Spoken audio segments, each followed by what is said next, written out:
राज्य सरकार ने आज प्रदेश की जनता को स्वास्थ्य के क्षेत्र में बड़ी सौगात दी है। 903 करोड़ रुपए की लागत से बन रहे पीएमसीएच के पुनर्निर्माण के प्रथम चरण का जहां आज मुख्यमंत्री ने उद्घाटन किया, तो वहीं 200 से ज्यादा परियोजनाओं का शिलान्यास और लोकार्पण भी किया।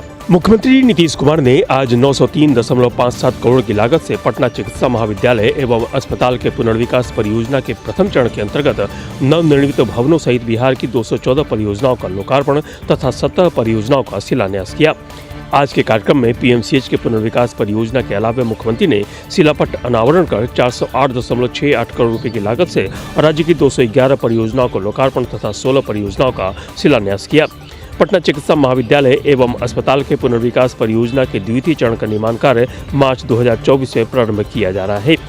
तृतीय चरण का निर्माण कार्य भी जल्द ही शुरू किया जाएगा ताकि पुनर्विकास परियोजना को तेजी से पूरा किया जा सके। पटना चिकित्सा महाविद्यालय मन अस्पताल राज्य का महत्वपूर्ण एवं प्रतिष्ठित चिकित्सा संस्थान है। इसके गौरवशाली इतिहास को देखते हुए मुख्यमंत्री नीतीश कुमार के निर्देश पर इसे 5462 बेड का अस्पताल बनाया जा रहा है, जिसकी कुल लागत लगभग 5540 करोड़ रुपए है। अस्पताल भवन की छत पर एयर एम्बुलेंस हेतु हेलीपैड का प्रावधान किया गया है। इसे देश के सबसे बड़े अस्पताल के रूप में विकसित किया जा रहा है। पुनर्विकसित परियोजना के तहत पीएमसीएच को आधुनिक चिकित्सकीय सुविधाओं से लैस किया जा रहा है। पटना मेडिकल कॉलेज और अस्पताल को देश के सबसे बड़े अस्पताल के रूप में विकसित किया जा रहा है। फिलहाल प्रथम चरण के कार्य पूरा होने के बाद मुख्यमंत्री द्वारा लोकार्पित होने पर अब लोगों को और भी कई तरह की सुविधाएं उपलब्ध हो सकेंगी। अंजनी पांडे, सुदर्शन न्यूज, पटना। मौजा पावन गांव कामठी शहर में एक नए कत्ल खाने का प्रस्तावित सामने आया।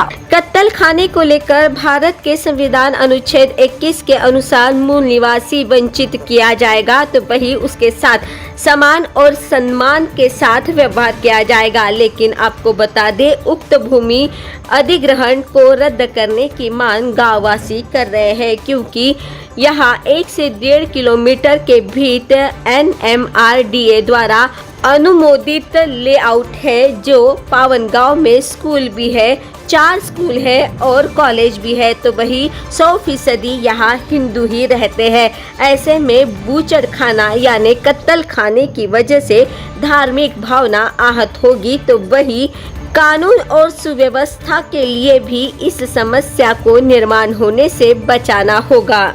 लेकिन ऐसे में पूरे गांव से वहाँ पर कहीं पर भी मैच नहीं हो रहे हैं, फिर भी कत्ल खाना वहाँ आ रहा है और गाँव वासियाँ अपने पूरा जोर लगाकर इस कत्ल खाने का विरोध कर रहे हैं।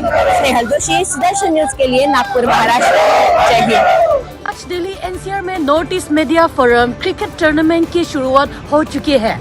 नॉर्थ ईस्ट मीडिया फोरम ने गर्व के साथ दिल्ली एनसीआर में अपने पहले क्रिकेट टूर्नामेंट के उद्घाटन किया, जिसमें बैक देम आउट थीम के तहत क्षेत्र के क्रिकेट प्रेमियों को एक साथ लाया गया है।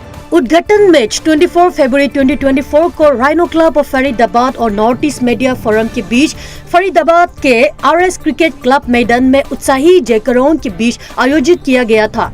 ये मैचों के एक रोमांचक श्रृंखला के शुरुआत का प्रतीक है, जो चैंपियन का निर्धारण करेंगे। टूर्नामेंट में काफी ध्यान आकर्षित किया है। दिल्ली एनसीआर की 10 टीमें शामिल है, जो सभी प्रतिष्ठित टाइटल के लिए प्रतिस्पर्धा कर रहे हैं। इस कार्यक्रम का औपचारिक उद्घाटन नॉर्थ ईस्ट मीडिया फोरम के सम्मानित व्यक्तिकोण सलाहकार आशीष गुप्ता और वरिष्ठ नागरिक पुतुल साइकिया द्वारा किया गया था।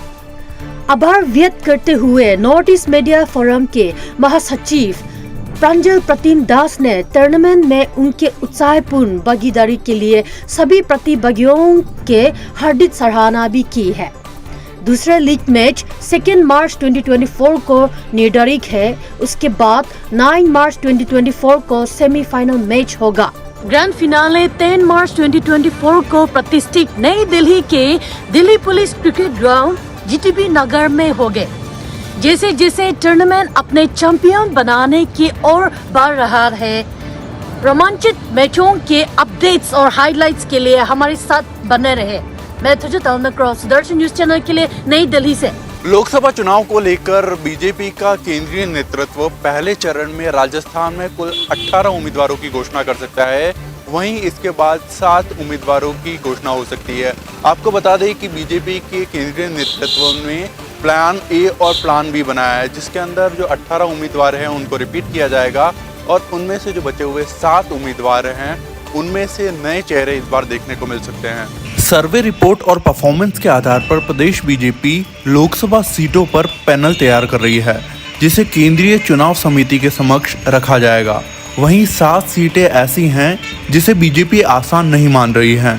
इन सीटों पर चेहरा बदलना लगभग तय हो चुका है। इनके अलावा 8 ऐसी लोकसभा सीटें और हैं जिन पर बीजेपी नया प्रत्याशी उतार सकती है।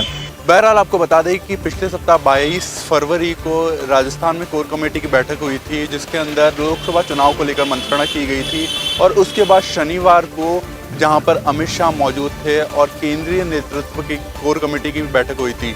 अब देखना होगा कि इन नामों की घोषणा बीजेपी आखिर कब करती है। कैमरा पर्सन ऋषभ के साथ जयपुर से सुदर्शन न्यूज के लिए नतांश पटेल। चुनाव से पहले नेता अपनी मंजिल की तलाश कर रहे हैं। यही वजह है कि कई दल के नेता टिकट के चक्कर में या फिर अपने फायदे के लिए नए दरवाजे तलाश करते हुए नजर आए। इसी बीच अरुणाचल प्रदेश के 2 कांग्रेस विधायकों ने पार्टी से इस्तीफा देकर बीजेपी का दामन थाम लिया है।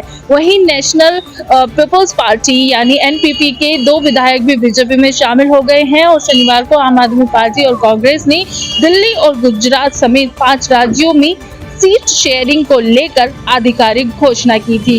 वहीं शनिवार की अगर बात करें तो यूपी में बसपा को बड़ा झटका लगते हुए नजर आया था। बसपा सांसद रितेश पांडे बीजेपी में शामिल हो गए थे। लोकसभा चुनाव अप्रैल मई में होने वाले हैं। तो बिहार की सत्ता की अगर बात करें तो बीजेपी की वापसी के बाद 2 मार्च को पीएम मोदी पहली बार बिहार के औरंगाबाद में अपनी रैली करने वाले हैं, आने वाले हैं। पीएम मोदी यहां कई योजनाओं का उद्घाटन और शिलान्यास करेंगे। पीएम मोदी के साथ बिहार के सीएम नीतीश कुमार भी मंच पर आपको दिखाई देंगे। लोकसभा चुनाव के लिए पीएम मोदी औरंगाबाद की धरती से शंखनाद करने वाले हैं। ये यहाँ पर एक विशाल जनसभा को भी संबोधित करेंगे। डिप्टी सीएम सम्राट चौधरी और विजय सिन्हा की निगरानी में प्रधानमंत्री इस दौरे को लेकर तैयारियों को अंतिम रूप दिया जा रहा है। पीएम मोदी के बिहार दौरे को लेकर राजनीति शुरू हो चुकी है। मीनाक्षी जैन, सुदर्शन न्यूज, दिल्ली। छत्तीसगढ़ के दंतेवाड़ा जिले से आज एक दर्दनाक घटना सामने आई है, जहां पर किरंदुल के SP3 में हादसा होने से 4 मजदूरों की दर्दनाक मौत हो गई। इस पूरी घटना से हड़कंप मच गया है। छत्तीसगढ़ के किरंदुल के SP3 में आज एक बड़ी घटना हो गई, जहां पहाड़ धंसने से काम कर रहे कई मजदूर दब गए और उनकी मौत हो गई। इस पूरी घटना के बाद से NMDC के अधिकारी घटनास्थल पर पहुंचे, जिसके बाद बताया जा रहा है कि यहां पर L&T कंपनी का काम चल रहा था। इस दौरान काम में लगे पोकलेन भी चट्टानों में धंस गई। वहीं 4 मजदूरों की इस घटना में मौत हो गई। बताया जा रहा है कि मृतकों में 3 मजदूर बंगाल के और 1 मजदूर बिहार का रहने वाला है। इस पूरी घटना के सामने आने के बाद से NMDC क्षेत्र में इस घटना के बाद अफरा तफरी का माहौल है। वहीं प्रशासन के अधिकारी भी मौके पर जुट गए हैं। इस पूरी घटना के सामने आने के बाद से सरकार के मंत्री मौके का जायजा लेते नजर आए। इस घटना के सामने आने के बाद से पूरे क्षेत्र में अफरा तफरी का माहौल है। वहीं NMDC के अधिकारी इस पूरी घटना की जांच में जुट गए हैं। बेमौसम बरसात से मध्य प्रदेश के बहुत सारे ग्रामीण क्षेत्रों कई इलाकों से फसलों को गंभीर नुकसान होने की जानकारी प्राप्त हुई है। मध्य प्रदेश के कई इलाके में ओलावृष्टि और अतिवृष्टि हुई है। 3 दिन पहले मध्य प्रदेश में ओलावृष्टि, अतिवृष्टि और बरसात को लेकर मौसम विभाग ने येलो और ऑरेंज अलर्ट जारी किया था। उस अलर्ट के बाद आज मध्य प्रदेश के कई इलाकों में आंधी तूफान के साथ ओलावृष्टि और जमकर बरसात हुई, जिससे कई जगह किसानों की फसलों के नुकसान होने की खबरें हैं।